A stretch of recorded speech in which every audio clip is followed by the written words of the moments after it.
isso para a gente é o advogado Carlos Rebouças. Bom dia, doutor Carlos Rebouças, seja bem-vindo. Bom dia, muito obrigado. Habilitação para o casamento, o que seria isso?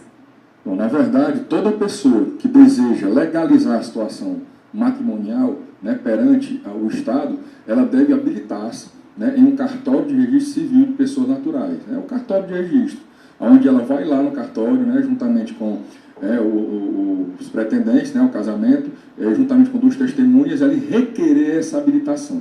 E o que é essa habilitação? Essa habilitação o Estado, ele traz regras para quem pode casar e quem não pode casar.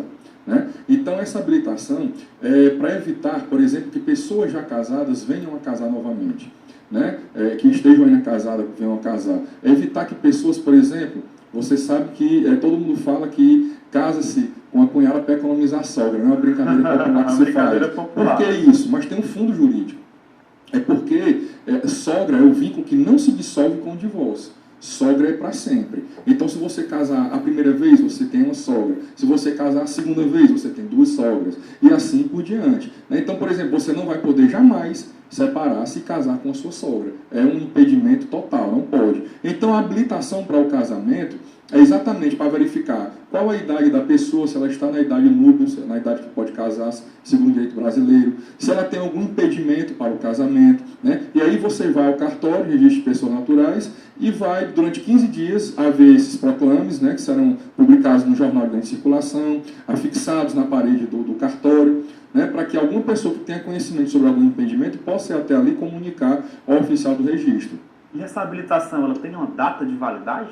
Pronto, muito bom. A habilitação é um documento que será extraído desse pedido de habilitação e com aquela habilitação em mãos, você pode casar-se.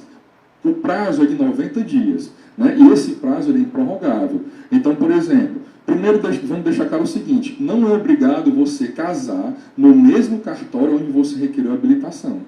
Digamos que o casal quer casar em um local diferente, na Catarata do Iguaçu, quer casar no Rio de Janeiro, quer casar em um local assim diferente. Ele pode, porque a regra é que ele tem que requerer a habilitação para casamento no seu domicílio, seja do noivo ou seja da noiva, no domicílio de residência dele ou dela é que deve ser requerida essa habilitação. Dentro desse domicílio, em cidades, por exemplo, como Fortaleza, que tem mais de um cartório de registro de pessoas naturais, tem uma competência territorial. Você telefona para o cartório, se informa qual o cartório que é competente pelo endereço da sua residência, ou do noivo ou da noiva, e ali você requer a habilitação. Mas não é obrigatório você casar no mesmo local onde você extraiu a certidão de habilitação. Quando você extrai aquela certidão, com aquele documento em mão, aqui a grosso modo, seria como comparar com a habilitação para dirigir. Você tem todo um procedimento e agora você está habilitado. No casamento é a mesma coisa, você faz todo o procedimento e agora você tem uma habilitação que dura 90 dias. E durante esses 90 dias você pode pegar aquela habilitação e ir para outro estado, ir para outra cidade, e ali procurar outro cartório e pedir a celebração do matrimônio, que é gratuita. Tá? O Código Civil diz que a celebração do casamento é civil e gratuita, não a habilitação. Muita gente, inclusive, do direito confunde isso.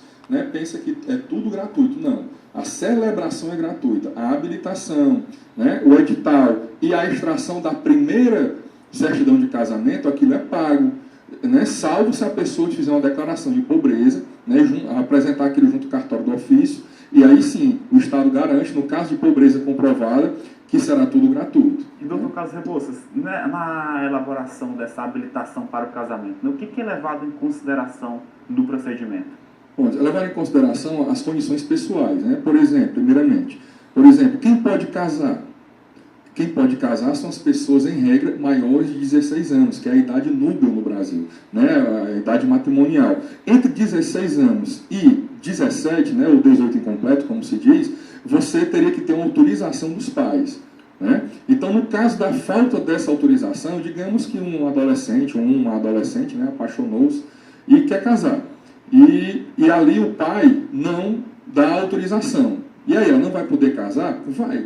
Ela vai ter que procurar um suprimento judicial dessa autorização. Ela pode levar até um magistrado, até um juiz de direito, alegando que aquela recusa é uma recusa ilegítima ou uma recusa, digamos, sem sentido. E se o juiz averiguar que aquela recusa é sem sentido, por exemplo, o pai não quer que a filha case com o rapaz porque ele ganha pouco mensalmente. né? Isso não tem sentido, uma proibição dessa. Né? Então, ele vai a moça pode ir até um juiz de direito e requerer o suprimento, né, daquela não autorização do pai. Então, esse é um dos requisitos que a habilitação vai averiguar. Você tem idade núbil, você tem 16 até 17, então, se você tem essa idade, você tem autorização do pai ou suprimento judiciário, ou então você tem mais de 18 anos, então pode casar, mas você já é divorciado ou você nunca casou, então tudo isso vai ser averiguado para poder saber se você poderá casar ou não. Tem várias regras, por exemplo, a viúva ou a pessoa que teve o casamento anulado ou desfeito, nos 10 meses posteriores ao desfazimento desse casamento, ela não deve casar, certo? Porque existe uma presunção de paternidade, que se ela tiver um filho nesses 10 meses posteriores, né, do primeiro marido, né? Então, assim, tem várias regras que vão ser observadas na habilitação para o casamento. Então vai variar de caso para caso, né? Da viúva, isso, do menor de idade. Serão, na verdade, em cada pessoa, na habilitação, serão avaliadas todas essas questões pessoais, né, para saber se aquela pessoa realmente pode casar segundo as regras do Estado. E a pessoa, então, podendo casar, será liberada essa habilitação, que é um documento, que poderá ser realizado o casamento em qualquer parte do Brasil e terá um prazo de 90 dias. Esse prazo é importante porque imagine que você contrata um buffet. E aí, por algum problema, tem gente que também pode fazer o casamento civil, não no cartório, mas pode fazer já com a habilitação em mãos e fazendo o acordo com o cartório e tudo, fazer o casamento civil no buffet, acontece muito. Mas digamos que aquele buffet teve um problema e não vai poder naquele dia ver o casamento e já está no limite, né, no prazo de 90 dias, tem que tomar cuidado com isso, porque senão você terá que fazer a habilitação toda novamente. E essa habilitação tem sido um recurso muito buscado, um procedimento procurado? Na verdade, Miguel, ela é obrigatória. Obrigatória. Se você vai casar no civil, é obrigatório. O que acontece é uma falta de informação muito grande. A lei civil diz que a pessoa que o oficial do registro deve informar aos nubentes toda a legislação, informar para ele quais são os tipos de casos, de regime de bem de casamento, né? Informar para ele que a celebração é gratuita, né? Isso tudo deve ser feito. Mas muitas vezes a pessoa se dirige até o cartório e ali já paga as taxas e na emoção do momento dão hora essas questões jurídicas que são importantes, né? Outra questão interessante sobre a habilitação para casamento. É uma coisa que acontecia muito no passado, hoje nem tanto. Por exemplo, o tio pode casar com a sua... O Código Civil de 1916 dizia que não. E o Código Civil de 2002 continua dizendo que não. Que o tio não pode casar com a sobrinha. Ou seja, o casamento com o parente colateral até terceiro grau, que no caso é sobrinho e tio, não podem casar. Porém, tem uma exceção. Que nós temos um decreto-lei, né, 3.200 de 1941, que ele diz que sendo realizado um exame, né, de compatibilidade entre aqueles parentes, né, de terceiro grau, no caso tio e a sobrinha, por exemplo, eles poderão casar. Né? Por que esse exame de compatibilidade? Né? Você vê que na história nós tivemos no mundo vários reis e rainhas e príncipes loucos.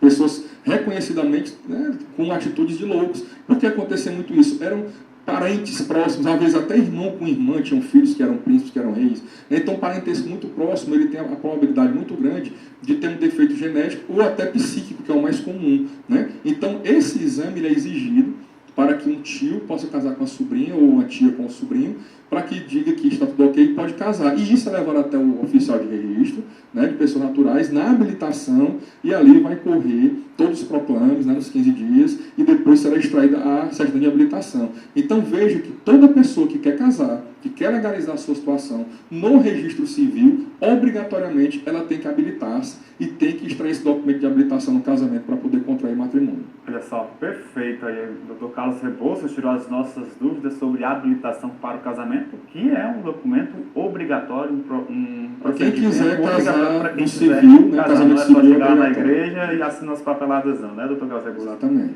Dr. Carlos Rebouças, muito obrigado pela sua participação, seja sempre muito bem-vindo aqui. O senhor que sempre tira as dúvidas dos nossos telespectadores, né, direitos do consumidor. Hoje falamos sobre, na semana retrasada falamos sobre o direito da vizinhança e hoje a gente tirou as dúvidas aí sobre habilitação para o casamento. Obrigado, Dr. Carlos Rebouças. Bom dia para o senhor. Bom dia a todos. E olha só, nossa